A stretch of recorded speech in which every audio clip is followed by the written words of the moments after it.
अशोक वाटिका पहुंचकर रावण ने सीता जी से कहा, हाथी के सूंड के समान सुंदर जांघों वाली सीते, मुझे देखते ही तुम अपने स्तन और उदर को इस प्रकार छिपाने लगी हो मानो डर के मारे अपने आप को अदृश्य कर देना चाहती हो।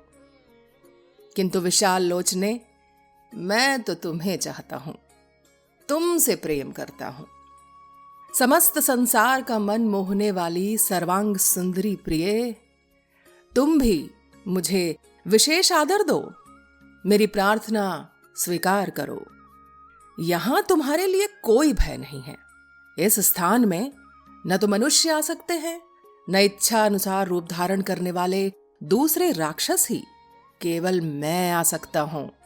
परंतु सीते, मुझसे जो तुम्हें भय हो रहा है वह तो दूर हो ही जाना चाहिए। भीरू, तुम ये न समझो कि मैंने कोई अधर्म किया है। पराई स्त्रियों के पास जाना और बलात् उन्हें हर लाना, ये राक्षसों का सदा ही अपना धर्म रहा है, इसमें कोई संदेह नहीं है। मिथिलेश नंदिनी, ऐसी अवस्था में भी जब तक तुम मुझे नहीं चाहोगी तब तक मैं तुम्हारा स्पर्श नहीं करूंगा। भले ही कामदेव मेरे शरीर पर इच्छानुसार अत्याचार करें, देवी, इस विषय में तुम्हें भी भय नहीं करना चाहिए। प्रिय, मुझ पर विश्वास करो और यथार्थ रूप से प्रेम दान दो। इस तरह शोक से व्याकुल न हो जाओ। एक वेणी धारण करना, नीचे पृथ्वी पर सोना, चिंतामग्न रहना, मैले वस्त्र पहनना और बिना अवसर के उपवास करना, ये सब बातें तुम्हारे योग्य नहीं हैं। मिथिलेश कुमारी, मुझे पाकर तुम विचित्र पुष्पमाला, चंदन, अगुरु, नाना प्रकार के वस्त्र, दिव्य आभूषण, बहुमूल्य पेय, शैया, आसन, नाच गान और वाद्य का सुख भोगो। तुम स्त्रियों में रत्न हो। इस तरह मलिन वेश में ना रहो, अपने अंगों में आभूषण धारण करो। सुंदरी, मुझे पाकर भी तुम भूषण आदि से असम्मानित कैसे रहोगी? ये तुम्हारा नवोदित सुंदर यौवन बीता जा रहा है। जो बीत जाता है वह नदियों के प्रवाह के भांति फिर लौट कर नहीं आता। शुभ दर्शने, मैं तो ऐसा समझता हूं कि रूप की रचना करने वाला लोक सृष्टा विधाता तुम्हें बनाकर फिर उस कार्य से विरत हो गया, क्योंकि तुम्हारे रूप की समता करने वाली दूसरी कोई स्त्री नहीं है। विदेह नंदिनी, रूप और यौवन से सुशोभित होने वाली तुमको पाकर कौन ऐसा पुरुष है जो धैर्य से विचलित न होगा, भले ही वह साक्षात ब्रह्मा क्यों न हो। चंद्रमा के समान मुख वाली सुमध्य में मैं तुम्हारे जिस जिस अंग को देखता हूं, उसी उसी में मेरे नेत्र उलझ जाते हैं। मिथिलेश कुमारी, तुम मेरी भार्या बन जाओ। पातिव्रत्य के इस मोह को छोड़ो। मेरे यहां बहुत सी सुंदरी रानियां हैं, तुम उन सब में श्रेष्ठ पटरानी बनो। भीरू, मैं अनेक लोगों से उन्हें मत कर जो जो रत्न लाया हूं वे सब तुम्हारे ही होंगे, और यह राज भी मैं तुम्ही को समर्पित कर दूंगा। विलासिनी, तुम्हारी प्रसन्नता के लिए मैं विभिन्न नगरों की मालाओं से अलंकृत इस सारी पृथ्वी को जीतकर राजा जनक के हाथ में सौंप दूंगा। इस संसार में मैं किसी दूसरे ऐसे पुरुष को नहीं देखता जो मेरा सामना कर सके। तुम युद्ध में मेरा वह महान पराक्रम देखना जिसके आगे कोई प्रतिद्वंदी टिक नहीं पाता। मैंने युद्ध स्थल में जिनकी ध्वजाएं तोड़ डाली थी, वे देवता और असुर मेरे सामने ठहरने में असमर्थ होने के कारण कई बार पीठ दिखा चुके हैं। तुम मुझे स्वीकार कर लो।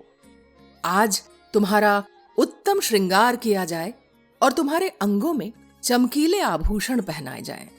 सुमुखी, आज मैं श्रृंगार से सुसज्जित हुए तुम्हारे सुंदर रूप को देख रहा हूं। तुम उदारतावश मुझ पर कृपा करके श्रृंगार से संपन्न हो जाओ। भीरू, फिर इच्छानुसार भांति भांति के भोग भोगो, दिव्य रस का पान करो, विहरो तथा पृथ्वी या धन का यथेष्ट रूप से दान करो। तुम मुझ पर विश्वास करके भोग भोगने की इच्छा करो, निर्भय होकर मुझे अपनी सेवा के लिए आज्ञा दो। मुझ पर कृपा करके इच्छानुसार भोग भोगती हुई तुम जैसी पटरानी के भाई बंधु भी मनमाने भोग भोग सकते हैं। भद्रे, यशस्विनी, तुम मेरी समृद्धि और धन संपत्ति की ओर तो देखो। सुबगे, चीर वस्त्र धारण करने वाले राम को लेकर क्या करोगी? राम ने विजय की आशा त्याग दी है। वे श्रीहीन होकर वन वन में विचर रहे हैं, व्रत का पालन करते हैं और मिट्टी की वेदी पर सोते हैं। अब तो मुझे यह भी संदेह होने लगा है कि वे जीवित भी हैं या नहीं। विदेह नंदिनी, जिनके आगे बगुलों की पंक्तियां चलती हैं, उन काले बादलों से छिपी हुई चंद्रिका के समान तुमको अब राम पाना तो दूर रहा, देख भी नहीं सकते हैं। जैसे हिरण्यकशिपु इंद्र के हाथ में गई हुई कीर्ति को न पा सका, उसी प्रकार राम भी मेरे हाथ से तुम्हें पा नहीं सकते। मनोहर मुस्कान, सुंदर दंतावली तथा रमणीय नेत्रों वाली विलासिनी भीरू जैसे गरुण सर्प को उठा ले जाते हैं, उसी तरह तुम मेरे मन को हर लेती हो। तुम्हारा रेशमी पीतांबर मैला हो गया है, तुम बहुत दुबली पतली हो गई हो और तुम्हारे अंगों में आभूषण भी नहीं है। तो भी तुम्हें देखकर अपनी दूसरी स्त्रियों में मेरा मन नहीं लगता। जनक नंदिनी, मेरे अंतःपुर में निवास करने वाली जितनी भी सर्वगुण संपन्न रानियां हैं, उन सब की तुम स्वामिनी बन जाओ।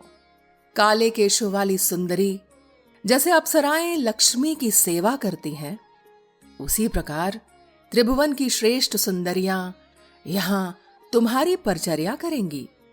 सुब्रु, सुश्रोणी, कुबेर के यहां जितने भी अच्छे रत्न और धन हैं, उन सब का तथा संपूर्ण लोकों का तुम मेरे साथ सुखपूर्वक उपभोग करो।